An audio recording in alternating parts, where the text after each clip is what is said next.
ನೋಡ್ತಾ ಇದ್ದೀರಾ BBC news. ನಾನು ಸ್ವಾಗತ್. ಹಾಸನ ಜಿಲ್ಲೆಯ ದಿನದ ಪ್ರಮುಖ ಸುದ್ದಿಗಳ ಕ್ವಿಕ್ ರೌಂಡ್ ಆಫ್ ನಲ್ಲಿ ಮೊದಲದಾಗಿ ಹೆಡ್ಲೈನ್ಸ್. ಪತ್ರಕರ್ತರ ಹೆಸರಲ್ಲಿ ಹಣ ವಸೂಲಿ, ಸಮಗ್ರ ತನಿಖೆಗೆ ಜಿಲ್ಲಾ ಪತ್ರಕರ್ತರ ಸಂಘದಿಂದ ಆಗ್ರಹ, ಜಿಲ್ಲಾ ಪೊಲೀಸ್ ವರಿಷ್ಠಾಧಿಕಾರಿಗಳಿಗೆ ದೂರು. ಅಕ್ರಮ ಗಣಿಗಾರಿಕೆ ವಿರುದ್ಧದ ಹೋರಾಟಗಾರರ ಮೇಲೆ ಹಲ್ಲೆ, ಸುಳ್ಳು ಅಟ್ರಾಸಿಟಿ ಕೇಸ್ ದಾಖಲು, ಗ್ರಾಮಸ್ಥರಿಂದ ಆಕ್ರೋಶ.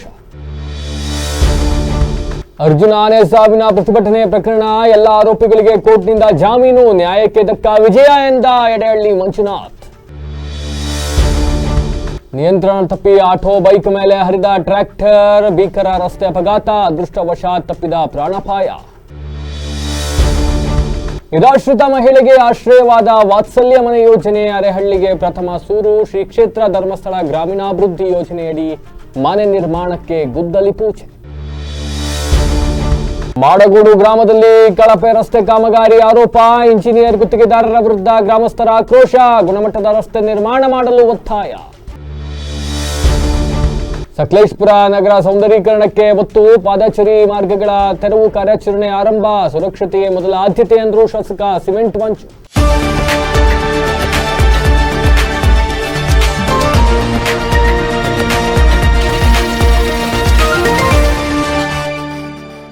ವಾರ್ತೆಗಳ ವಿವರ. ಹಾಸನ ಜಿಲ್ಲೆಯ ಆಲೂರು ಪೊಲೀಸ್ ಠಾಣಾ ವ್ಯಾಪ್ತಿಯಲ್ಲಿ ಅಕ್ರಮವಾಗಿ ಅಕ್ಕಿ ಸಾಗಾಟ ಮಾಡ್ತಾ ಇದ್ದ ಲಾರಿಯನ್ನ ಪೊಲೀಸರು ವಶಕ್ಕೆ ಪಡೆದಿದ್ದ ಪ್ರಕರಣಕ್ಕೆ ಸಂಬಂಧಿಸಿದಂತೆ ಪತ್ರಕರ್ತರ ಹೆಸರಲ್ಲಿ ಹಣ ವಸೂಲಿ ಮಾಡಲಾಗಿದೆ ಎಂಬ ಗಂಭೀರ ಆರೋಪ ಕೇಳಿಬಂದಿದ್ದು, ಈ ಕುರಿತು ಪಾರದರ್ಶಕ ಹಾಗೂ ಸಮಗ್ರ ತನಿಖೆ ನಡೆಸುವಂತೆ ಹಾಸನ ಜಿಲ್ಲಾ ಪತ್ರಕರ್ತರ ಸಂಘದಿಂದ ಜಿಲ್ಲಾ ಪೊಲೀಸ್ ವರಿಷ್ಠಾಧಿಕಾರಿಗಳಿಗೆ ಲಿಖಿತ ಮನವಿಯನ್ನು ಸಲ್ಲಿಸಲಾಗಿದೆ. ಹಲವು ವಿಚಾರಗಳಲ್ಲಿ ಈ ತರದಾದಂತಹ ಒಂದಿಷ್ಟು ಆರೋಪಗಳು ಬರ್ತಾ ಇರ್ತವೆ ಇತ್ತೀಚಿನ ನ್ಯೂಸ್ಗಳಲ್ಲಿ. ಈ ನಿಟ್ಟಿನಲ್ಲಿ ಕೆಲ ವ್ಯಕ್ತಿಗಳು ಪತ್ರಕರ್ತರ ಹೆಸರನ್ನ ದುರುಪಯೋಗ ಪಡಿಸಿಕೊಂಡು ಲಾರಿ ಮಾಲೀಕರಿಂದ ಹಣ ವಸೂಲಿ ಮಾಡಿದ್ದಾರೆ ಎಂಬ ವಿಷಯ ಪತ್ರಕರ್ತರ ವಲಯದಲ್ಲಿ ವ್ಯಾಪಕವಾಗಿ ಚರ್ಚೆಗೆ ಗ್ರಾಸವಾಗಿತ್ತು. ಈ ಘಟನೆಯಿಂದ ಸಮಾಜದಲ್ಲಿ ಪತ್ರಕರ್ತರ ಬಗ್ಗೆ ಸಾರ್ವಜನಿಕ ಸಂಶಯ ಪಡುವಂತಾಗಿತ್ತು. ಪ್ರಾಮಾಣಿಕವಾಗಿ ಕೆಲಸ ಮಾಡ್ತಕ್ಕಂಥ ಪತ್ರಕರ್ತರಿಗೆ ಮುಜುಗರ ಉಂಟಾಗಿದ್ದರಿಂದ ಹೀಗಾಗಿ ಪತ್ರಕರ್ತರ ಘನತೆಗೆ ಧಕ್ಕೆ ತರುವಂತಹ ಇಂತಹ ದಂಧೆಗಳಲ್ಲಿ ಭಾಗಿಯಾದವರು ಯಾರೇ ಆಗಿದ್ರು ಕೂಡ ಅವರ ವಿರುದ್ಧ ಕಠಿಣ ಕಾನೂನು ಕ್ರಮ ಜರುಗಿಸಬೇಕು ಅಂತ ಹೇಳಿ ಸಂಘದ ಅಧ್ಯಕ್ಷರು, ಕಾರ್ಯದರ್ಶಿಗಳು ಹಾಗೂ ಸಂಘದ ಪದಾಧಿಕಾರಿಗಳು ಜಿಲ್ಲಾ ಪೊಲೀಸ್ ವರಿಷ್ಠಾಧಿಕಾರಿಗಳನ್ನ ಭೇಟಿ ಮಾಡಿ ಮನವಿಯನ್ನು ಸಲ್ಲಿಸಿದ್ದಾರೆ. ಸೋಷಿಯಲ್ ಮೀಡಿಯಾ ಅಂತ ಹೇಳ್ಕೊಂಡು ಯೂಟ್ಯೂಬ್, ಫೇಸ್ಬುಕ್ ಚಾನೆಲ್ಗಳನ್ನ ಮಾಡ್ಕೊಂಡು ನಾವು ಮೀಡಿಯಾ ಅಂತ ಹೇಳಿ ಜನರನ್ನ ಬೆದರಿಸಿ ಈ ರೀತಿ ದಂಧೆಗೆ ಇಳಿದಿರ್ತಕ್ಕಂಥ ಪ್ರಕರಣಗಳು ಆಗಿಂದಾಗಲೇ ಜಿಲ್ಲೆಯಲ್ಲಿ ಕಿವಿಗೆ ಬೀಳ್ತಾನೆ ಇದ್ದಾವೆ. ಎಲ್ಲಿವರೆಗೂ ಕೂಡ ಮೈನ್ ಸ್ಟ್ರೀಮ್ ಮೀಡಿಯಾಗಳಿಗೆ ಆ್ಯಂಡ್ ಸೋಷಿಯಲ್ ಮೀಡಿಯಾಗಳಿಗೆ ಎರಡರ ನಡುವೆ ಇರ್ತಕ್ಕಂಥ ಒಂದು ನಾವು ಪತ್ರಕರ್ತರು ಅಂತ ಹೇಳ್ಕೊಂಡು ಓಡಾಡ್ತಕ್ಕಂಥದ್ದು ಏನಿದೆ, ಅದ್ರ ಬದಲು ಮೈನ್ ಸ್ಟ್ರೀಮ್ ಮೀಡಿಯಾಗಳಿಗೆ ಒಂದು ಮಾನದಂಡವನ್ನು ಇಟ್ಕೊಂಡು ಅವ್ರನ್ನ ಗುರುತಿಸ್ಲಿಕ್ಕೆ ಏನಾದ್ರು ಒಂದು ಈ ಥರದ್ದು ಏನಾದ್ರು ಮಾಡಬೇಕು ಹೊರತು ಇಲ್ಲ ಅಂತಂದ್ರೆ ಪತ್ರಕರ್ತರ ಹೆಸರುಗಳು ಕೂಡ ಹಿಂಗೆ ಯಾರೋ ಯೂಟ್ಯೂಬ್ ಚಾನಲ್ಲು ಮತ್ತೊಂದು ಇನ್ನೊಂದು ಅಂತ ಹೇಳ್ಕೊಂಡು ಹೋಗೋರು ಮಾಡೋ ತಪ್ಪಿಗೆ ಪತ್ರಕರ್ತರು ತಲೆ ತಗ್ಗಿಸ್ಬೇಕಾದಂತ ಅನಿವಾರ್ಯತೆ ನಿರ್ಮಾಣ ಆಗಿಬಿಡುತ್ತೆ ಇಂಥ ಸಂದರ್ಭಗಳಲ್ಲಿ. ಹಾಸನ ತಾಲೂಕಿನ ಶಾಂತಿಗ್ರಾಮ ಹೋಬಳಿ ವ್ಯಾಪ್ತಿಯ ಚಿಗಳ್ಳಿ ಸುತ್ತಮುತ್ತ ನಡೀತಾ ಇರ್ತಕ್ಕಂಥ ಅಕ್ರಮ ಕಲ್ಲು ಗಣಿಗಾರಿಕೆ ಮತ್ತೆ ಕ್ರಷರ್ಗಳ ವಿರುದ್ಧ ಧ್ವನಿ ಎತ್ತಿರ್ತಕ್ಕಂಥ ಗ್ರಾಮಸ್ಥರ ಮೇಲೆ ಗೂಂಡಾಗಳಿಂದ ಹಲ್ಲೆ ನಡೆಸಲಾಗಿತ್ತು. ಪ್ರತಿಭಟನಾಕಾರರ ಮೇಲೆ ಸುಳ್ಳು ಅಟ್ರಾಸಿಟಿ ಪ್ರಕರಣವನ್ನು ದಾಖಲಿಸಲಾಗಿದೆ ಅಂತ ಹೇಳಿ ಚಿಗಳ್ಳಿ ಗ್ರಾಮಸ್ಥರು ಆರೋಪಿಸಿದ್ದಾರೆ. ಸುದ್ದಿಗೋಷ್ಠಿಯಲ್ಲಿಂದು ಮಾತನಾಡಿರೋ ಅವರು, ಕಳೆದ ಹಲವು ದಿನಗಳಿಂದ ಈ ಅಕ್ರಮದ ವಿರುದ್ಧ ಜಿಲ್ಲಾಧಿಕಾರಿಗಳ ಕಚೇರಿ ಮುಂದೆ ಉಪವಾಸ ಸತ್ಯಾಗ್ರಹ ನಡೆಸಿದಾಗ ಖುದ್ದು ಜಿಲ್ಲಾಧಿಕಾರಿಗಳ ಸ್ಥಳಕ್ಕೆ ಭೇಟಿ ನೀಡಿ ಕ್ರಮ ಕೈಗೊಳ್ಳುವ ಭರವಸೆಯನ್ನು ನೀಡಿದರು. ಆದರೆ ಈವರೆಗೂ ಕೂಡ ಯಾವುದೇ ಕ್ರಮ ಕೈಗೊಳ್ಳದೇ ಇರತಕ್ಕಂಥ ಹಿನ್ನೆಲೆಯಲ್ಲಿ ಗ್ರಾಮಸ್ಥರು ತಮ್ಮ ಅಸಮಾಧಾನವನ್ನು ಹೊರಹಾಕಿದ್ದಾರೆ. ಈ ಅಕ್ರಮ ದಂಧೆಯಲ್ಲಿ ರಾಜಕೀಯ ನಾಯಕರ ಬೆಂಬಲಿಗರು ಶಾಮೀಲಾಗಿದ್ದಾರೆ ಅಂತ ದೂರ್ತಾ ಇದ್ದಾರೆ. ಹೊಳೆನರಸೀಪುರ ಕ್ಷೇತ್ರದ ಶಾಸಕರು ಈ ಬಗ್ಗೆ ಮೌನ ವಹಿಸಿರೋದನ್ನ ಗ್ರಾಮಸ್ಥರು ಪ್ರಶ್ನೆ ಮಾಡಿದ್ದಾರೆ. ಹೌದಲ್ವಾ, ನೀವೀಗ ಮೌನ ವಹಿಸಿದ್ದೀರಿ ಅಲ್ವಾ? ಬನ್ನಿ, ವಿಧಾನಸಭಾ ಚುನಾವಣೆ ಸಂದರ್ಭದಲ್ಲಿ ನಾವು ಮೌನ ವಹಿಸ್ತೀವಿ ಅಂತ ಹೇಳಿದ್ದಾರೆ. ಇನ್ನು ಕೀರ್ತನಾ ಕ್ರಷರ್ಸ್ ಮಾಲೀಕರು ಹಾಗೂ ಸ್ಥಳೀಯ ರಾಜಕೀಯ ಮುಖಂಡರಾದ ಪುಟ್ಟೇಗೌಡ ಎಂಬುವವರೇ ಈ ಎಲ್ಲ ಗಲಾಟೆ ಮತ್ತು ಸುಳ್ಳು ಕೇಸುಗಳಿಗೆ ಪ್ರಮುಖ ಕಾರಣಕರ್ತರು ಅಂತ ಆರೋಪಿಸಿ ನ್ಯಾಯಕ್ಕಾಗಿ ಆಗ್ರಹಿಸಿ ಈ ಹಿಂದೆ ಜಿಲ್ಲಾಧಿಕಾರಿಗಳ ಕಚೇರಿ ಮುಂದೆ ಅನಿರ್ದಿಷ್ಟ ಅವಧಿ ಪ್ರತಿಭಟನೆ ಮಾಡಿದ್ವಿ, ಉಪವಾಸ ಸತ್ಯಾಗ್ರಹ ಮಾಡಿದ್ವಿ. ಈಗಲೂ ಕೂಡ ಕ್ರಮ ಕೈಗೊಳ್ಳೋದ್ರೆ ಮತ್ತೆ ಪುನಃ ಅನಿರ್ದಿಷ್ಟ ಅವಧಿ ಉಪವಾಸ ಸತ್ಯಾಗ್ರಹ ಕೈಗೊಳ್ಳಬೇಕಾಗತ್ತೆ ಅಂತಕ್ಕಂಥ ಎಚ್ಚರಿಕೆಯನ್ನು ನೀಡಿದ್ದಾರೆ. ಸುದ್ದಿಗೋಷ್ಠಿಯಲ್ಲಿ ಚಿಗಳ್ಳಿಯ ಗ್ರಾಮಸ್ಥರು ಸೇರಿದಂತೆ ಸುತ್ತಮುತ್ತಲ ಗ್ರಾಮಸ್ಥರು ಹಾಜರಿದ್ದರು. ತಿಂಗಳಿಂದನೇ ನಾವು ಈ ಚಿಗಳ್ಳಿ ಕಲ್ಲು ಗಣಿಗಾರಿಕೆ ಮತ್ತು ಕ್ರಷರ್ಗಳು ತೊಂದರೆ ಆಗ್ತಾ ಇದೆ ಅನ್ನೋದ್ರಿಂದ ಹೋರಾಟ ಮಾಡ್ತಲೇ ಬಂದಿದ್ದೀವಿ. ಮತ್ತು ಅಧಿಕಾರಿಗಳಿಗೆ ಮನವಿ ಕೊಟ್ಟಿದ್ದೀವಿ, ಮತ್ತು ಸತ್ಯಾಗ್ರಹ ಮಾಡಿದ್ದೀವಿ, ಎಲ್ಲನೂ ಮಾಡ್ತಾ ಬಂದಿದ್ದೀವಿ. ಕೊನೆಯಲ್ಲಿ ಈ ತಿಂಗಳು ಡಿಸೆಂಬರ್ 4ನೇ ತಾರೀಕು ನಾವು ಜಿಲ್ಲಾಧಿಕಾರಿಗಳ ಕಚೇರಿ ಮುಂದೆ ನಾವು ಸತ್ಯಾಗ್ರಹ ಹೂಡಿದ್ವಿ. ಅನಿರ್ದಿಷ್ಟಾವಧಿ ಉಪಸತ್ಯಾಗ್ರಹ ಅಂತ ಒಂದು ದಿವಸ ಪೂರ್ತಿ ಕೂತಿದ್ವಿ. ಅವತ್ತು ಜಿಲ್ಲಾಧಿಕಾರಿಗಳು ಅವರೇ ಖುದ್ದು ಬಂದು ವಾಸ್ತವ ಏನಿದೆ ನಾನು ನೋಡಿ ಅದ್ರ ಬಗ್ಗೆ ಸೂಕ್ತ ಕ್ರಮ ತಗೊಳ್ತೀನಿ ಅಂತ ನಮಗೆ ಆಶ್ವಾಸನೆ ನೀಡಿದರು.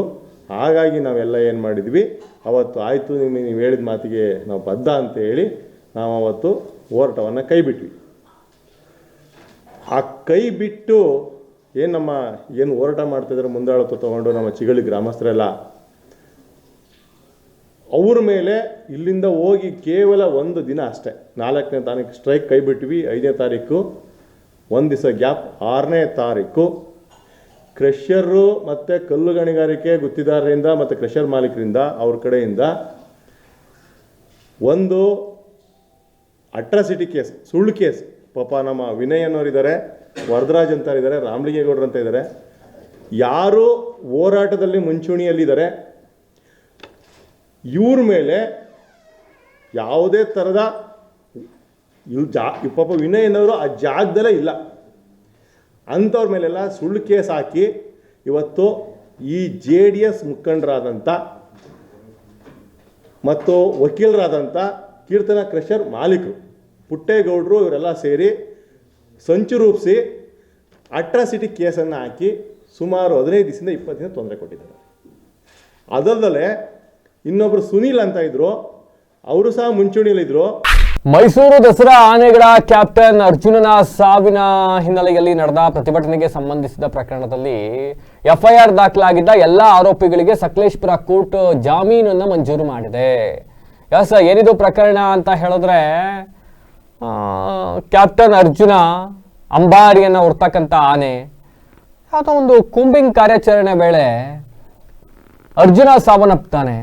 ಈ ಸಂದರ್ಭದಲ್ಲಿ ಸಾವನ್ನಪ್ಪಿರುವ ಅರ್ಜುನನ ಸಾವಿಗೆ ನಿಖರವಾದ ಕಾರಣವನ್ನ ಪತ್ತೆ ಹಚ್ಚಬೇಕು ಅಂತ ಹೇಳಿ ಸ್ಥಳೀಯರು ಒಂದಿಷ್ಟು ಪ್ರತಿಭಟನೆಯನ್ನ ಮಾಡ್ತಾರೆ. ವಿಪರ್ಯಾಸ ಅಂತ ಅಂದ್ರೆ ಸಾವಿಗೆ ನಿಖರ ಕಾರಣ ಏನು ಅಂತ ಇವತ್ತಿನವರೆಗೂ ಕೂಡ ರಿಪೋರ್ಟ್ ಕೊಡಕ್ಕಾಗಿಲ್ಲ. ಇವರು ಜೊತೆಗೆ ಹೋರಾಟ ಮಾಡಿದವ್ರ ವಿರುದ್ಧ ಪ್ರಕರಣ ದಾಖಲಿಸ್ತಾರೆ, ಸಮನ್ಸ್ ಜಾರಿ ಮಾಡ್ತಾರೆ. ಸದ್ಯ ಕೋರ್ಟ್ ಅವರೆಲ್ಲರಿಗೂ ಕೂಡ ಈಗ ಸದ್ಯ ಜಾಮೀನನ್ನು ಮಂಜೂರು ಮಾಡಿದೆ. ಈ ಹಿನ್ನೆಲೆಯಲ್ಲಿ ಹೋರಾಟಗಾರರ ಪರವಾಗಿ ಯಾರ್ಯಾರೆಲ್ಲ ಇದಕ್ಕೆ ಸಹಕಾರ ನೀಡಿದ್ರು, ಶಾಸಕರ ಆದಿಯಾಗಿ ಮಾಜಿ ಶಾಸಕರು, ವಕೀಲರ ಸಂಘ, ಇವರೆಲ್ಲರಿಗೂ ಕೂಡ ಎಡೆಹಳ್ಳಿ ಮಂಜುನಾಥ್ ಅಂತಕ್ಕಂಥವರು ಧನ್ಯವಾದವನ್ನ ಅರ್ಪಿಸಿದ್ದಾರೆ. ಆ್ಯಂಡ್ ಇದು ನ್ಯಾಯಕ್ಕೆ ದಕ್ಕಿದಂತಹ ವಿಜಯ ಅಂತ ಹೇಳ್ಕೊಂಡಿದ್ದಾರೆ. ಆ್ಯಂಡ್ 19 ಜನರ ವಿರುದ್ಧ ಏನು ಪ್ರಕರಣ ದಾಖಲಾಗಿತ್ತು, ಎಲ್ಲರಿಗೂ ಕೂಡ ಇವತ್ತು ವಿಚಾರಣೆ ನಡೆಸಿ ಜಾಮೀನನ್ನು ನೀಡಲಾಗಿದೆ. ಪ್ರಕರಣದಲ್ಲಿ ಆರೋಪಿಯಾಗಿದ್ದ ಪರಿಸರ ಹೋರಾಟಗಾರ ಹುರುಡಿ ವಿಕ್ರಮ್, ಕೆಪಿಸಿಸಿ ಸದಸ್ಯ ಎಡೆಹಳ್ಳಿ ಮಂಜುನಾಥ್ ಸೇರಿದಂತೆ ಇತರ ಸ್ಥಳೀಯರೆಲ್ಲರ ವಿರುದ್ಧವೂ ಕೂಡ ಪ್ರಕರಣ ದಾಖಲಾಗಿತ್ತು. ಆ್ಯಂಡ್ ಏನು ಈ ಅರ್ಜುನ ಸಾವಿಗೆ ಸಂಬಂಧಪಟ್ಟಂತೆ ನ್ಯಾಯಕ್ಕಾಗಿ ಆಗ್ರಹಿಸಲಾಗಿತ್ತು, ಆ ಹೋರಾಟಕ್ಕೆ ಜಯ ಸಿಕ್ಕಿದೆ. ಈ ಹೋರಾಟ ಮುಂದೆಯೂ ಕೂಡ ಮುಂದುವರಿಯುತ್ತೆ ಅನ್ನೋ ಒಂದು ಮೆಸೇಜ್ ಅನ್ನ ಈ ಮೂಲಕ ನೀಡಿದ್ದಾರೆ.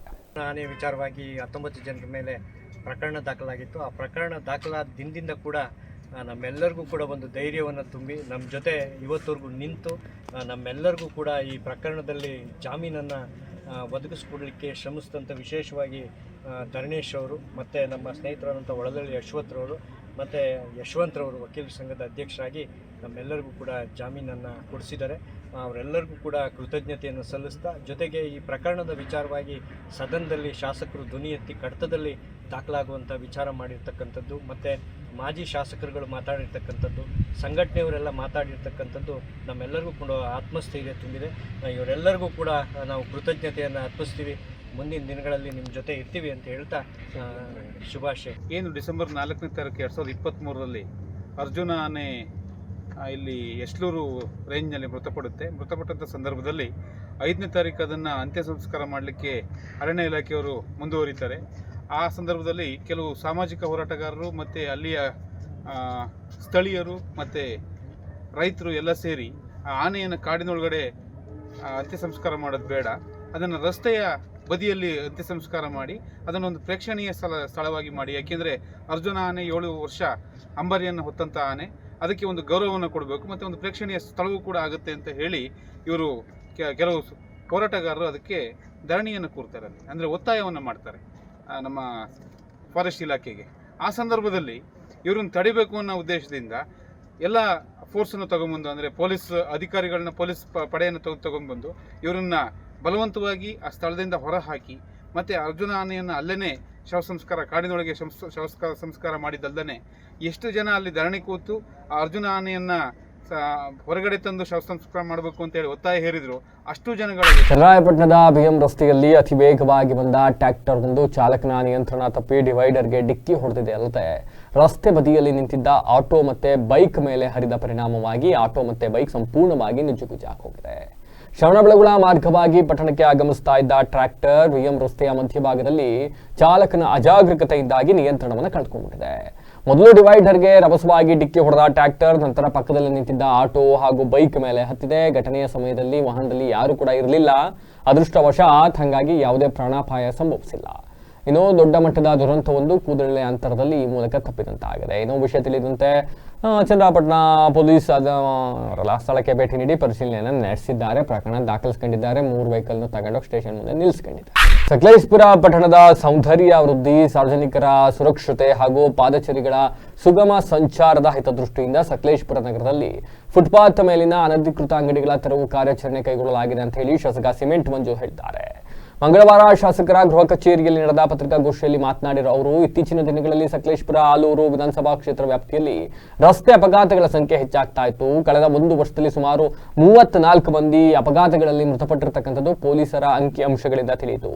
ಈ ಹಿನ್ನೆಲೆಯಲ್ಲಿ ಜಿಲ್ಲಾಧಿಕಾರಿಗಳೊಂದಿಗೆ ಚರ್ಚಿಸಿ ಪುರಸಭೆ ಮೂಲಕ ಫುಟ್ಪಾತ್ ತೆರವು ಕ್ರಮ ಕೈಗೊಳ್ಳಲಾಗಿದೆ ಅಂತ ಸ್ಪಷ್ಟಪಡಿಸಿದರು. ಇನ್ನು ಫುಟ್ಪಾತ್ ತೆರವು ಕಾರ್ಯಾಚರಣೆ ಬಡವರ ವಿರುದ್ಧದ ಕ್ರಮವಲ್ಲ, ಸಾರ್ವಜನಿಕರ ಹಿತಾಸಕ್ತಿ ಮತ್ತೆ ಕಾನೂನು ಅನಿವಾರ್ಯತೆ ಹಿನ್ನೆಲೆಯಲ್ಲಿ ಈ ನಿರ್ಧಾರವನ್ನು ಕೈಗೊಳ್ಳಲಾಗಿದೆ.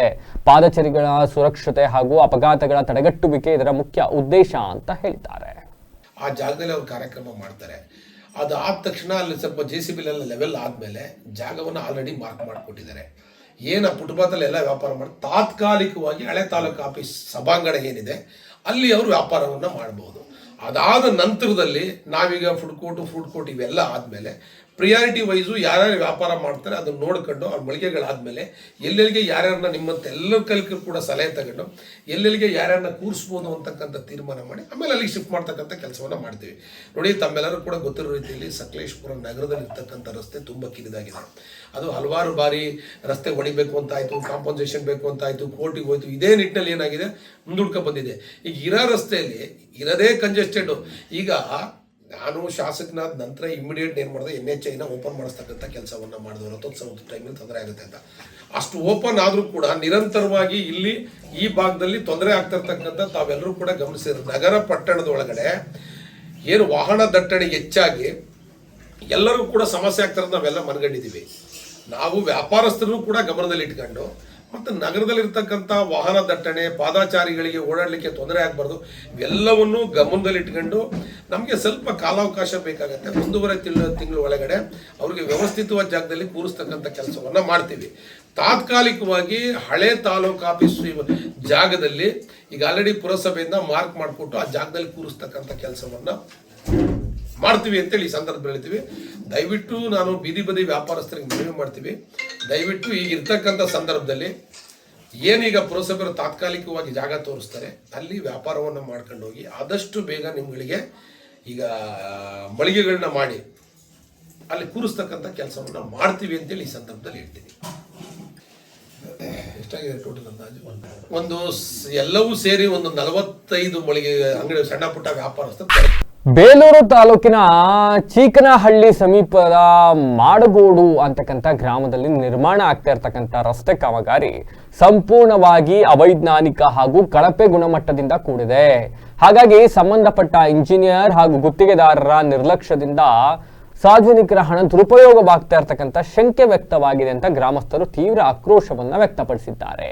ಬೇಲೂರು ತಾಲೂಕಿನಲ್ಲದೇನ್ರಿ ಯಾವ ರಸ್ತೆನೂ ನೆಟ್ಟಗೆ ಮಾಡ್ತಾನೆ ಇಲ್ವಾ ಅಲ್ಲಿರೋರು? ದಿನ ಬೆಳಗ್ಗೆ ಆದ್ರೆ ಈ ರಸ್ತೆ ಸರಿ ಇಲ್ಲ, ರಸ್ತೆ ಸರಿ ಇಲ್ಲ, ವೈಜ್ಞಾನಿಕವಾಗಿಲ್ಲ, ಕಳಪೆ ಕಾಮಗಾರಿ, ಕಾಂಟ್ರಾಕ್ಟರ್ ವಿರುದ್ಧ ಹೋರಾಟ, ಪ್ರತಿಭಟನೆ, ಶಾಸಕರ ವಿರುದ್ಧ ಅಸಮಾಧಾನ, ಆಕ್ರೋಶ, ಸಿಟ್ಟು, ಬರೀ ಇದೆ ಆಯ್ತು. ಬರೀ ಇದೆ, ದಿನ ಇದ್ದೇ ಓದೋದ ನಾವು. ಏನಾಗಿದೆ ಬೇಲೂರು ಪಟ್ಟಣಕ್ಕೆ, ಏನಾಗಿದೆ ಈ ನಗರಕ್ಕೆ ಅನ್ನೋ ಥರ ಆಗೋಗಿದೆಯಲ್ರಿ. ಯಾರ್ಯಾರು ಕಾಂಟ್ಯಾಕ್ಟ್ರು ಯಾರ್ಯಾರಿಗೆ ಕೊಟ್ಟಿದ್ದಾರ್ರಿ, ಏನು ನಡೀತಾ ಇದೆ ಇಲ್ಲಿ ಅಂತ ನನಗಂತೂ ಗೊತ್ತಿಲ್ಲಪ್ಪ. ದಿನ ಬೆಳಗಾದ್ರೆ ಬೇಲೂರು ಭಾಗದಲ್ಲಿ ಒಂದೊಂದು ಭಾಗದಲ್ಲಿ ಒಬ್ಬೊಬ್ಬರು ಸ್ಟ್ರೈಕ್ ಮಾಡ್ತಾರೆ. ದಿನ ಬೆಳಗಾದ್ರೆ ನಮ್ಮ ರಸ್ತೆ ಕಾಮಗಾರಿ ಸರಿ ಇಲ್ಲ, ಕಳಪೆಯಿಂದ ಕೂಡಿದೆ, ಕಳಪೆಯಿಂದ ಕೂಡಿದೆ, ಕಳಪೆಯಿಂದ ಕೂಡಿದೆ. ಯಾಕೆ ಕಳಪೆಯಿಂದ ಕೂಡ್ತಾ ಇದೆ ಬೇಲೂರಿನ ರಸ್ತೆಗಳು? ಅದರ ಹಿಂದಿರ್ತಕ್ಕಂಥ ಕಾಣದ ಕೈಗಳು ಯಾರ್ಯಾರ್ದು? ಯಾರು ಶಾಸಕರು ಇನ್ವಾಲ್ವ್ ಆಗಿದ್ದಾರಾ ಇದ್ರಲ್ಲಿ? ಹಂಗಾದ್ರೆ ಅಧಿಕಾರಿಗಳು ಇನ್ವಾಲ್ವ್ ಆಗಿದ್ದಾರಾ? ಯಾರು ಇನ್ವಾಲ್ವ್ ಆಗಿದ್ದಾರೆ?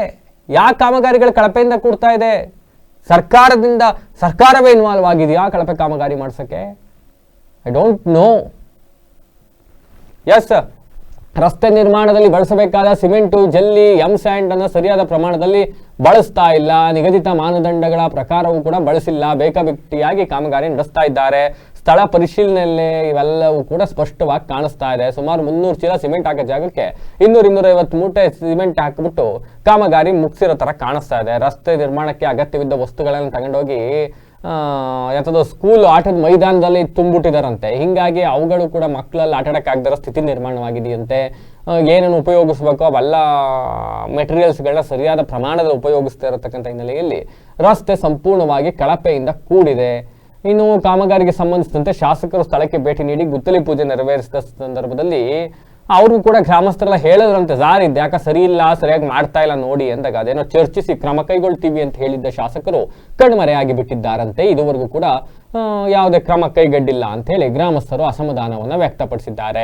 ಇನ್ನು ಕಳಪೆ ಕಾಮಗಾರಿಗೆ ಸಂಬಂಧಿಸಿದಂತೆ ತಕ್ಷಣವೇ ಉನ್ನತ ಮಟ್ಟದ ತನಿಖೆ ನಡೆಸಿ ತಪ್ಪಿತಸ್ಥ ಇಂಜಿನಿಯರ್ ಹಾಗೂ ಗುತ್ತಿಗೆದಾರರ ವಿರುದ್ಧ ಕಟ್ಟುನಿಟ್ಟಿನ ಕ್ರಮ ಕೈಗೊಳ್ಳಬೇಕು, ಜೊತೆಗೆ ಮಾನದಂಡದ ಪ್ರಕಾರ ರಸ್ತೆ ಪುನರ್ ನಿರ್ಮಾಣ ಮಾಡಬೇಕು ಅಂತ ಒತ್ತಾಯಿಸಿದ್ದಾರೆ. ಇದೆಷ್ಟರ ಮಟ್ಟಕ್ಕೆ ಇವರ ಬೇಡಿಕೆಗಳು ಈಡೇರ್ತವೋ ನನಗಂತೂ ಗೊತ್ತಿಲ್ಲ, ಈಡೇರುವ ನಂಬಿಕೆಯು ನನಗಂತೂ ಇಲ್ಲ. ಬಟ್ ಸ್ಟಿಲ್ ಗ್ರಾಮಸ್ಥರು ತಮ್ಮ ಅಸಮಾಧಾನ, ತಮ್ಮ ಕಣ್ಣಲ್ಲಿ ಕಂಡದ್ದನ್ನ ಖಂಡಿಸಿದ್ದಾರೆ. ಈ ಸಂದರ್ಭದಲ್ಲಿ ಗ್ರಾಮದ ನವೀನ್, ಅಕ್ಷಯ್, ಆಕಾಶ್, ಸಂಜು, ಪ್ರಸನ್ನ, ಪರಮೇಶ್ ಸೇರಿದಂತೆ ಹಲವು ಜನ ಉಪಸ್ಥಿತರಿದ್ದರು. ಗ್ರಾಮದಲ್ಲಿ ಈಗ ನಾವು ಕ್ವಶನ್ ಮಾಡಿದ್ವಿ, ರೋಲರ್ ಹಾಕಿ ಮಾಡಿ ಇದು ದಪ್ಪಜಲ್ಲಿ ಮೇಲೆ ಅಂತ. ಅವ್ರು ನಾವು ಈ ತರ ಎಲ್ಲೂ ಕೆಲಸ ಮಾಡಿಲ್ಲ ಅಂತ ಹೇಳಿದ್ದಾರೆ. ಬನ್ನಿ ಇಲ್ಲೇ ನೀವೇ ತೋರಿಸ್ತೀವಿ ನೋಡಿ.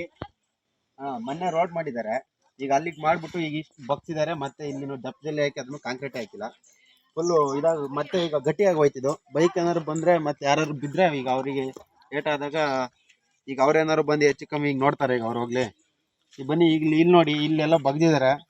ಬಗ್ಸ್ಬಿಟ್ಟು ಈಗ ಇಲ್ಲಿಗೆ ರೋಡ್ ಶಾರ್ಟೇಜ್, ಮೆಟೀರಿಯಲ್ ಶಾರ್ಟೇಜ್ ಆಯಿತು ಅಂತ ಹೇಳ್ತಿದ್ದಾರೆ ಈಗ. ಆಮೇಲೆ ಮತ್ತೆ ಇಲ್ಲಿ ಈಗ ಕಾಂಕ್ರೀಟೇ ಹಾಕಿಲ್ಲ, ಹಂಗೆ ಬಿಟ್ಟಿದ್ದಾರೆ. ಇದು ನೋಡಿ ನೋಡಿ ಬನ್ನಿ ಇಲ್ಲಿ ನೋಡಿ 6 ಇಂಚ್ ಕಾಂಕ್ರೀಟೇ ಕೂತಿಲ್ಲ. ಇಲ್ಲಿ 4mm ಜಲ್ಲಿ ಮಾತ್ರ ಮೇಲ್ಗಡೆ ಇದೆ, ಅದು ರೋಲರೇ ಬಿದ್ದಿಲ್ಲ. ಇದಕ್ಕೆ ರೋಲರ್ ಬಿದ್ದಿಲ್ದಲೆ ಅದ್ರ ಮೇಲೆ ಇದು ಹಾಕಿದ್ದಾರೆ. ಇವ್ರು ಹೇಳ್ತಿದ್ದಾರೆ ಮೆಟೀರಿಯಲ್ ಈಗ ಇದರಿಂದನೇ ನಮಗೆ 7 ಇಂಚ್ ಹಾಕಿದ್ವಿ, ದಪ್ಪಜಲ್ಲಿ ಮೇಲೆ ಸೇರಿಸಿ ನಮಗೆ 7 ಇಂಚ್ ಲೆಕ್ಕ ಸಿಗ್ತಿದೆ. ಈಗ ಅವ್ರ ಲೆಕ್ಕದಲ್ಲಿ ಈಗ ಅದು ನಾವೆಲ್ಲ ಕಡೆ ಹಂಗೆ ಮಾಡಿರೋದು ಅಂತ ಹೇಳ್ತಿದ್ದಾರೆ. ಇಲ್ಲಿ ನೋಡಿ ಈಗ ಇದ್ದು ಸಿಮೆಂಟ್ ಕ್ವಾಲಿಟಿ ನೋಡಿ, ಕಾಲಲ್ಲಿ ಹೋದ್ರೆ ಎಲ್ಲ ಪೂರ್ತಿ ಇದು ಇದಾಗ ಹೋಗ್ತಿದ್ವಿ. ಇದೇನು ಸಿಮೆಂಟ್ ಕ್ವಾಲಿಟಿ, ಇದು ಏನು ಮಾಡಿದ್ದಾರೆ? ಏನು ಮಾಡಿಲ್ಲ. ಹೋಗಿದ್ಕೆ ಬರೀ ನಂಬಿಕೆಯಲ್ಲಿ ಈಗ ಪೊಲೀಸ್ ಕಂಪ್ಲೇಂಟ್ ಕೊಡ್ತೀವಿ, ಅದ್ ಮಾಡಕ್ ಹೊಡ್ಯಾಕ್ ಬಂದಿದ್ದಾರೆ ಅಂತ ಹೇಳ್ತೀವಿ. ಈಗ ನಾವು ಬೇರೆ ಯಾರು ಅಲ್ಲ, ಊರಿನ ಗ್ರಾಮಸ್ಥರೇ. ಈಗ ನಾವೀಗ ಬೇಕಾದಾಗ ಮಾಡಿಸ್ಕೋಬೇಕಲ್ವಾ? ಈಗ ಅವ್ರು ಹೇಳ್ತಿದ್ದಾರೆ MLA ಕೇಳಿ ಅಂತ. ಈಗ ಅಲ್ಲಿ ಶಾಸಕರಾದ್ರೆ ಈಗ ಹೇಳ್ಬೇಕು ತಾನೆ, ಹಿಂಗೆ ಮಾಡಿಸ್ಕೊಳ್ಳಿ ಅಂತ. ಈಗ ಬಂದವ್ರು ನಿಂತು ಹೇಳಿ ಮಾಡಿಸ್ಬೇಕು ತಾನೆ. ಯಾರೂ ಬಂದಿಲ್ಲ. ಅವತ್ತಿಂದ ಇಂಜಿನಿಯರ್ ಬಂದಿದ್ದಾರೆ, 2 ನಿಮಿಷ ಇರ್ತಾರೆ, ಸೀದಾ ಹೋಗ್ತಿದ್ದಾರೆ. ಈಗ ಯಾಕೆ ಕೇಳಕ್ ಹೋದ್ರು ಯಾರು ಈಗ ಮುಂದೆನೆ ಬರ್ತಿಲ್ಲ. ಈಗ ಏನ್ ಮಾಡೋದಪ್ಪ? ಈಗ ನಾವು ಈಗ ನಮಗೆ ಈಗ ಊರು ರೋಡ್ ಚೆನ್ನಾಗಿ ಮಾಡ್ಕೊಡ್ಬೇಕು. ಈಗ ಯಾರು ಬರ್ತಾರೆ ಮಾಡಿಸ್ಕೊಡಕ್ಕೆ? ನೋಡಿ ಈಗ ಇಲ್ಲಿ ತನಕ ಜಿಲ್ಲೆ ಹಾಕಿದ್ದಾರೆ ಇವರು, ಇಲ್ಲೆಲ್ಲ ಬಗ್ಸಿ ಹಂಗೆ ಬಿಟ್ಟಿದ್ದಾರೆ. ಬೈಕು ಅಕಸ್ಮಾತ್ ಏನಾದ್ರು ಬಂದ್ರೆ ಇದು ಪೂರ್ತಿ ಆ ರೋಡ್ ಎಲ್ಲ ಹಾಳಾಗೋಗುತ್ತೆ. ಅಕಸ್ಮಾತ್ ಬೈಕ್ ಅವ್ರು ಏನಾದ್ರು ಬಂದ್ರೆ ಮಿಸ್ ಆಗಿ ಕಲ್ ಮೇಲೆ ಹತ್ತಿ ಸ್ಲಿಪ್ ಆದ್ರೆ ಅವ್ರಿಗೆ ಪಕ್ಕ ಏಟಾಗದೆ ಅಂತ ಗ್ಯಾರಂಟಿ. ಆ ಕಡೆ ರೋಡು ಆಗಿ ಸಾಮಾನ್ಯ ಸುಮಾರು 25 ವರ್ಷಗಳಿಂದ ನೆಲೆಸಲು ಸ್ವಂತ ಮನೆ ಇಲ್ಲದೆ ಸಣ್ಣದಾದ ಗುಡಿಸಲು ನಿರ್ಮಿಸ್ಕೊಂಡು ನಿರಾಶ್ರಿತರಾಗಿ ಜೀವನ ನಡೆಸ್ತಾ ಇದ್ದ ನಿರ್ಗತಿಕ ಬಡ ಮಹಿಳೆಗೆ ಇದೀಗ ತನ್ನ ಪಾಲಿಗೆ ಸ್ವಂತ ಸೂರು ಹೊಂದುವ ಕನಸು ನನಸಾಗಿದೆ. ತನ್ನ ಸಂಕಷ್ಟವನ್ನ ಸರ್ಕಾರ ಆಗಲಿ ಜನಪ್ರತಿನಿಧಿಗಳೇ ಆಗಲಿ ಅರಿಯದೇ ಇದ್ದ ಸಂದರ್ಭದಲ್ಲಿ ಶ್ರೀ ಕ್ಷೇತ್ರ ಧರ್ಮಸ್ಥಳ ಗ್ರಾಮೀಣಾಭಿವೃದ್ಧಿ ಯೋಜನೆಯ ಫಲಾನುಭವಿ ಆಗಿದ್ದಾರೆ ಚಿಕ್ಕಮ್ಮ ಅಂತಕ್ಕಂಥವ್ರು. ಸದ್ಯ ಇವರು ಆ ಯೋಜನೆಯ ರೂವಾರಿಗಳಿಗೆ ಕೃತಜ್ಞತೆಯನ್ನು ಅರ್ಪಿಸಿದ್ದಾರೆ. ಬೇಲೂರು ತಾಲೂಕಿನ ಅರೆಹಳ್ಳಿ ಪಟ್ಟಣದ ರಾಮನಗರ ನಿರ್ಗತಿಕ ಬಡ ಮಹಿಳೆ ಚಿಕ್ಕಮ್ಮ ಎಂಬುವವರಿಗೆ ಸ್ವಂತ ಸೂರು ಕಟ್ಟಿಕೊಳ್ಳಲು ಸಾಧ್ಯವಾಗದೆ ಮನೆ ನಿರ್ಮಿಸ್ಕೊಳ್ತಕ್ಕಂಥ ಕನಸಾಗಿಯೇ ಉಳಿದುಕೊಂಡಿತ್ತು. ಸರ್ಕಾರವಾಗಲಿ ಅಧಿಕಾರಿಗಳಾಗಲಿ 25 ವರ್ಷಗಳ ಕಾಲ ಚಳಿ ಮಳೆ ಗಾಳಿ ಅನ್ನೋದೇ ಮಹಿಳೆ ಅಲ್ಲಿ ಗುಡಿಸ್ಲಾಕೊಂಡು ಜೀವನ ಮಾಡ್ತಾ ಇದ್ರು ಕೂಡ ಯಾರೊಬ್ರು ಕ್ಯಾರೆ ಅಂದಿರಲಿಲ್ಲ.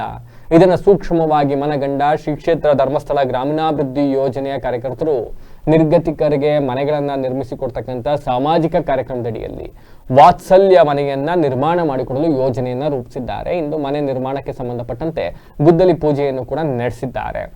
ಇದು ಸಹಜವಾಗಿಯೇ ಸೂರು ಇಲ್ದಿರೋರಿಗೆ ಒಂದು ಸೂರು ಕೊಡ್ತೀವಿ ಅಂದಾಗ ಖುಷಿ ಆಗೋದಿಲ್ವಾ? ಚಿಕ್ಕಮ್ಮ ಅವರಿಗೆ ಇದರಿಂದ ಸಂತಸ ಮನೆ ಮಾಡಿದೆ, ಮನೆ ಸಿಕ್ಕುವ ಸಂತಸ ಮನೆ ಮಾಡಿದೆ. ಇನ್ನು ಈ ವೇಳೆ ವಾತ್ಸಲ್ಯ ಮನೆಯ ಕಾಮಗಾರಿಗೆ ಗುದ್ದಲಿ ಪೂಜೆ ನೆರವೇರಿಸಿ ತಾಲೂಕು ಯೋಜನಾಧಿಕಾರಿ ಮಂಜುಳಾ ಮಾತನಾಡಿದ್ದಾರೆ. ನಮ್ಮ ಭಾಗದಲ್ಲಿ ಹಲವಾರು ನಿರಾಶ್ರಿತ ನಿರ್ಗತಿಕರು ಕಾಣಿಸ್ತಾರೆ, ಆದರೆ ಅವರುಗಳಲ್ಲಿ ಅತಿ ಸೂಕ್ಷ್ಮತೆಯ ಫಲಾನುಭವಿಗಳನ್ನು ನಮ್ಮ ಕಾರ್ಯಕರ್ತರು ಗುರುತಿಸಿದ್ದಾರೆ. ಫಲಾನುಭವಿಯಾದ ಚಿಕ್ಕಮ್ಮ ಎಂಬುವರು ಸುಮಾರು 25 ವರ್ಷಗಳಿಂದ ಸಣ್ಣ ಗುಡಿಸಲಲ್ಲಿ ವಾಸ ಮಾಡ್ತಾ ಇದ್ರು, ಕೂಲಿ ಕೆಲಸ ಮಾಡ್ಕೊಂಡು ತಮ್ಮ ಜೀವನ ನಡೆಸ್ತಾ ಇದ್ರು. ಅವರ ಪರಿಸ್ಥಿತಿ ಸುಧಾರಿಸಲು ಶ್ರೀ ಕ್ಷೇತ್ರ ಧರ್ಮಸ್ಥಳ ಗ್ರಾಮೀಣಾಭಿವೃದ್ಧಿ ಯೋಜನೆಯ ವಾತ್ಸಲ್ಯ ಮನೆಯು ಕೂಡ ಅತ್ಯಂತ ಉಪಯೋಗ ಆಗುತ್ತೆ. ಈ ಹಿನ್ನೆಲೆಯಲ್ಲಿ ಇವತ್ತು ಹೊಸ ಮನೆಗೆ ಗುದ್ದಲಿ ಪೂಜೆ ನೆರವೇರಿಸ್ತೀವಿ, ಬೇಗ ಈ ಮನೆಯನ್ನ ಅವರಿಗೆ ಹಸ್ತಾಂತರ ಮಾಡ್ತೀವಿ ಅಂತ ಹೇಳಿದ್ದಾರೆ. ಈ ವೇಳೆ ಶ್ರೀ ಕ್ಷೇತ್ರ ಧರ್ಮಸ್ಥಳ ಗ್ರಾಮೀಣಾಭಿವೃದ್ಧಿ ಯೋಜನೆಯ ಮೇಲ್ವಿಚಾರಕಿ ಲೀಲಾ ಭಾರತಿ, ಜ್ಞಾನ ವಿಕಾಸ ಸಮನ್ವಯ ಅಧಿಕಾರಿ ಸುಷ್ಮಾ, ಸೇವಾ ಪ್ರತಿನಿಧಿಗಳು, ಬೇರೆ ಬೇರೆ ಸದಸ್ಯರುಗಳು, ಇವೆಲ್ಲ ಸಂಘಟನೆಯವರು ಯಾರು ಹಾಜರಿದ್ದರು. ಸಂಘದಿಂದ ಅವ್ರು ಮಾಡಿಕೊಟ್ಟಿದ್ದಾರೆ ಮನೆ. ನಾ ಗುರುಮಲ್ಲಿ ಇದ್ದೆ ಒಂದು 20 ವರ್ಷ ತನಕವ. ಗ್ರಾಮ ಪಂಚಾಯತಿಲಿ ಯಾರು ಏನು ಮಾಡಿಕೊಡ್ಲಿಲ್ಲ. ಈಗ ಅವ್ರು ಮಾಡಿಕೊಡ್ತಿದ್ದಾರೆ ಮನೆಯ ಟಾಂಗ್ಸಿ. ಧರ್ಮಸ್ಥಳ ಸಂಘದವರು ಸಂಘ ಕಟ್ಟಾರು ಹುಡುಗಿಯರೆಲ್ಲ ಸೇರಿ ಇವ್ರಿಗೆ ಯಾರು ಇಲ್ಲ, ದಿಕ್ಕದಶೆಗೆ ಮಕ್ಕಳಿಲ್ಲ ಅಂತ ಹೇಳಿ ಗುಡ್ಲು ಮನೇಲಿದ್ರು ಸಿದ್ದಮ್ಮರು. ಈಗ ಚಿಕ್ಕಮ್ಮರು ಈಗ ಧರ್ಮಸ್ಥಳ ಸಂಘದವರು ಗುರುತಿಸಿ ಇಂಥವ್ರಿಗೆ ನಾವು ಮನೆ ಮಾಡಿಕೊಡ್ಬೇಕು ಅಂತ ಹೇಳಿ ಮನೆ ಮಾಡಿಕೊಟ್ಟಿದ್ದಾರೆ. ಅವ್ರಿಗೆ ತುಂಬ ಥ್ಯಾಂಕ್ಸ್. ಈಗ ಮತ್ತೊಮ್ಮೆ ಹೆಡ್ಲೈನ್ಸ್. ಪತ್ರಕರ್ತರ ಹೆಸರಲ್ಲಿ ಹಣ ವಸೂಲಿ, ಸಮಗ್ರ ತನಿಖೆಗೆ ಜಿಲ್ಲಾ ಪತ್ರಕರ್ತರ ಸಂಘದಿಂದ ಆಗ್ರಹ, ಜಿಲ್ಲಾ ಪೊಲೀಸ್ ವರಿಷ್ಠಾಧಿಕಾರಿಗಳಿಗೆ ದೂರು. ಅಕ್ರಮ ಗಣಿಗಾರಿಕೆ ವಿರುದ್ಧದ ಹೋರಾಟಗಾರರ ಮೇಲೆ ಹಲ್ಲೆ, ಸುಳ್ಳು ಅಟ್ರಾಸಿಟಿ ಕೇಸ್ ದಾಖಲು, ಗ್ರಾಮಸ್ಥರಿಂದ ಆಕ್ರೋಶ. ಅರ್ಜುನ ಆನೆ ಸಾವಿನ ಪ್ರತಿಭಟನೆ ಪ್ರಕರಣ, ಎಲ್ಲ ಆರೋಪಿಗಳಿಗೆ ಕೋರ್ಟ್ನಿಂದ ಜಾಮೀನು, ನ್ಯಾಯಕ್ಕೆ ದಕ್ಕ ವಿಜಯ ಎಂದ ಎಡೆಹಳ್ಳಿ ಮಂಜುನಾಥ್. ನಿಯಂತ್ರಣ ತಪ್ಪಿ ಆಟೋ ಬೈಕ್ ಮೇಲೆ ಹರಿದ ಟ್ರ್ಯಾಕ್ಟರ್, ಭೀಕರ ರಸ್ತೆ ಅಪಘಾತ, ಅದೃಷ್ಟವಶಾತ್ ತಪ್ಪಿದ ಪ್ರಾಣಾಪಾಯ. ನಿರಾಶ್ರಿತ ಮಹಿಳೆಗೆ ಆಶ್ರಯವಾದ ವಾತ್ಸಲ್ಯ ಮನೆ ಯೋಜನೆ ಅರೆಹಳ್ಳಿಗೆ ಪ್ರಥಮ ಸೂರು. ಶ್ರೀ ಕ್ಷೇತ್ರ ಧರ್ಮಸ್ಥಳ ಗ್ರಾಮೀಣಾಭಿವೃದ್ಧಿ ಯೋಜನೆಯಡಿ ಮನೆ ನಿರ್ಮಾಣಕ್ಕೆ ಗುದ್ದಲಿ ಪೂಜೆ.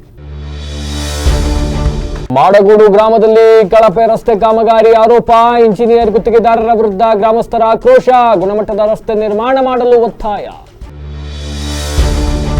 ಸಕಲೇಶಪುರ ನಗರ ಸೌಂದರೀಕರಣಕ್ಕೆ ಒತ್ತು, ಪಾದಚಾರಿ ಮಾರ್ಗಗಳ ತೆರವು ಕಾರ್ಯಾಚರಣೆ ಆರಂಭ, ಸುರಕ್ಷತೆಗೆ ಮೊದಲ ಆದ್ಯತೆ ಎಂದರು ಶಾಸಕ ಸಿಮೆಂಟ್ ಮಂಚು. ಇದಾಗಿತ್ತು ವಿಶೇಷ. ನಿರಂತರ ಸುದ್ದಿಗಾಗಿ ನೋಡ್ತಾ ಇರಿ BBC ಟಿವಿ. ಸದ್ಯದ ಕಡೆ ನಮ್ಮ ನಡೆ.